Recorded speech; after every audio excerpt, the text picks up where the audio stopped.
Of the unscrupulous money changers stand indicted in the court of public opinion, rejected by the hearts and minds of men. The money changers have fled from their high seats in the temple of our civilization. But 2 days later, Roosevelt declared a bank holiday and closed all banks. Later that year, Roosevelt outlawed private ownership of all gold bullion and all gold coins with the exception of rare coins. Most of the gold in the hands of the average American was in the form of gold coins. The new decree was, in effect, a confiscation. Those who didn't comply risk as much as 10 years in prison and a $10,000 fine, the equivalent of $100,000 today. Out in small-town America, some people didn't trust Roosevelt's order. Many were torn between keeping their hard-earned wealth or obeying the government. Those who did turn in their gold were paid the official price for it, $20.66 per ounce. So unpopular was the confiscation order that no one anywhere in government would take credit for authoring it. No congressman claimed it. At the signing ceremony, President Roosevelt made it clear to all present that he was not the author of it and publicly stated that he had not ever read it. Even his Secretary of the Treasury said he'd never read it either, saying it was, quote, what the experts wanted.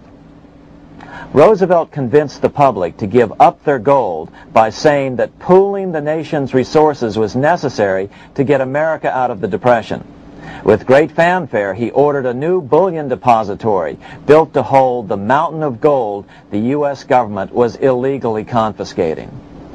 By 1936, the U.S. Bullion Depository at Fort Knox was completed, and in January 1937, the gold began to flow into it. The rip-off of the ages was about to proceed. In 1935, once the gold had all been turned in, the official price of gold was suddenly raised to $35 per ounce. But the catch was, only foreigners could sell their gold at the new higher price. The money changers who had heeded Warburg's note and gotten out of the stock market just before the crash and bought gold at $20.66 per ounce, then shipped it to London, could now bring it back and sell it back to the government, nearly doubling their money while the average American starved. The Fort Knox Bullion Depository sits here in the middle of the Fort Knox Military Reservation, 30 miles southwest of Louisville, Kentucky. This was as close as we were permitted to get to the depository despite years of letters from members of Congress to allow our film crew inside.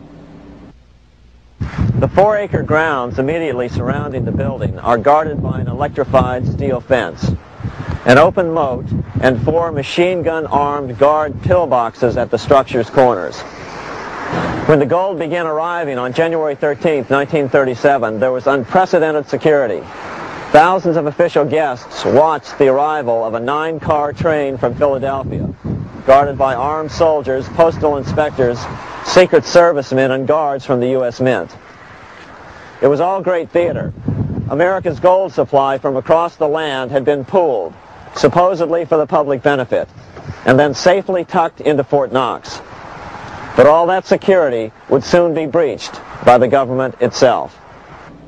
Now the stage was set for a really big war, one which would pile up debt far beyond that of World War I.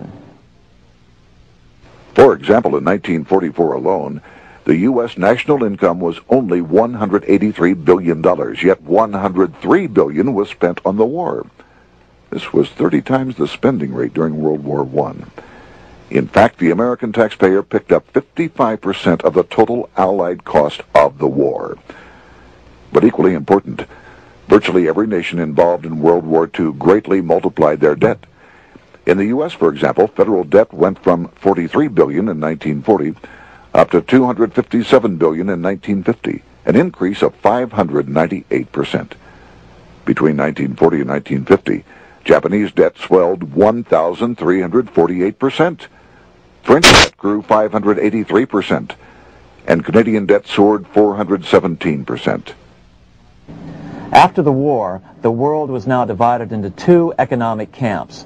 communist command economies on the one hand versus monopoly capitalists on the other, set to fight it out in one perpetual and highly profitable arms race.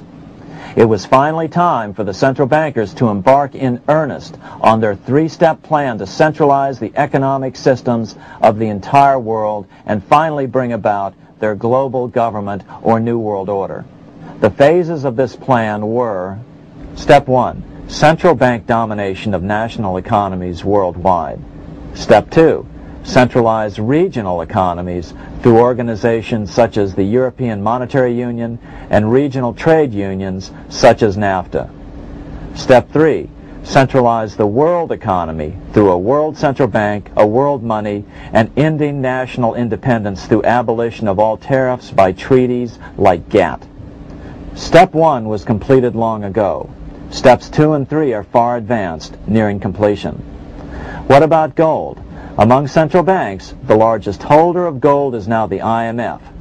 It and central banks now control 2/3 of the world's gold supply, giving them the ability to manipulate the gold market. Remember the money changer's golden rule: he who has the gold makes the rules.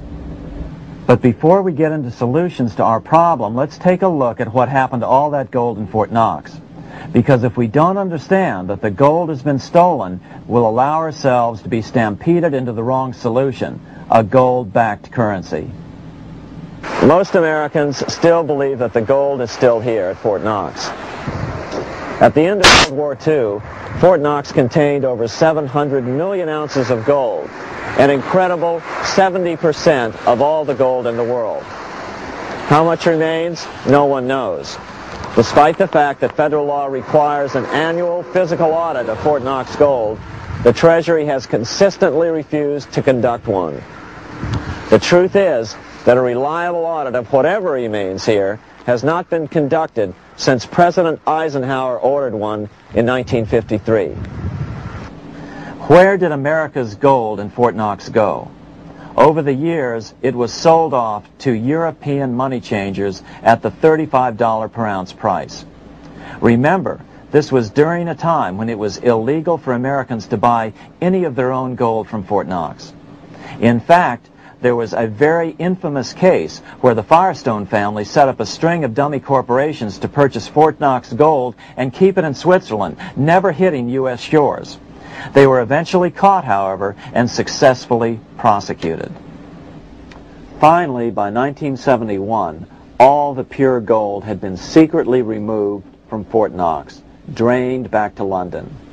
Once the gold was gone from Fort Knox, President Nixon closed the gold window by repealing Roosevelt's Gold Reserve Act of 1934, finally making it legal once again for Americans to buy gold. Naturally, gold prices immediately began to soar. 9 years later, gold sold for $880 per ounce, 25 times what the gold in Fort Knox was sold for. One would think that eventually someone in the government would get wind of what was happening and blow the whistle. The largest fortune in the history of the world stolen. Shades of the old James Bond film, Goldfinger. Well, as a matter of fact, Ian Fleming, the author of the James Bond series, was head of the British counterintelligence service, MI5. Some believe in the intelligence community that he wrote much of his fiction as a warning, as many authors of fiction do. If the removal of all the good delivery gold from Fort Knox can be viewed as a deliberate raid on the U.S. Treasury, then such an operation might well have been years in the making, namely 40 years. Certainly enough time for Fleming to get wind of it and try to prevent it. So just how did the story of the Fort Knox gold robbery get out? It all started with an article in a New York periodical in 1974. The article charged that the Rockefeller family was manipulating the Federal Reserve to sell off Fort Knox gold at bargain basement prices to anonymous European speculators. 3 days later, the anonymous source of the story, Louise Auchincloss Boyer, mysteriously fell to her death from the window of her 10th floor apartment in New York. How would Mrs. Boyer have known of the Rockefeller connection to the Fort